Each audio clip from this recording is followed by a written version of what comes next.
Hello everyone, good afternoon সবাইকে। আমি মিষ্টি চলে আসলাম নতুন একটা ব্লগ নিয়ে। আর আমার ব্লগে তোমাদের অনেক অনেক ওয়েলকাম। কেমন আছো সবাই? আশা করি সবাই ভালোই আছো। তো চলো, আজকের ব্লগটা একদমই অন্যরকম রোজের থেকে। তো আজকে আমি চলে এসেছি পুরী সমুদ্র নিয়ে। আর আমি ভাবছি আমি দেখবো আর তোমরা দেখবে না, সেটা কি করে সম্ভব বলো?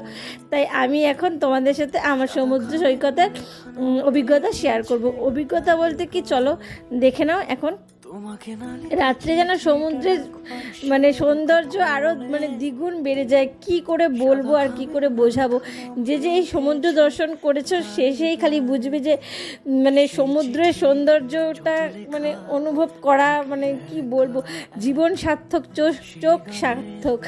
আর যে গিয়েছো শেষে তো অবশ্যই দেখেছো, আর যে যাওনি শেষে প্লিজ আমার এই ভিডিওটাতে দেখে নাও এই সমুদ্রের সৌন্দর্যটা। রাত্রের আকাশে, রাত্রে মাথার উপরে ওই খোলা আকাশটা আর চোখের সামনে এত বড় একটা সমুদ্র, মানে আমি তোমাদেরকে কি বলবো, আমি নিজেই মানে বলার কোনো ভাষাই পাচ্ছি না। তোমরা দেখে নাও।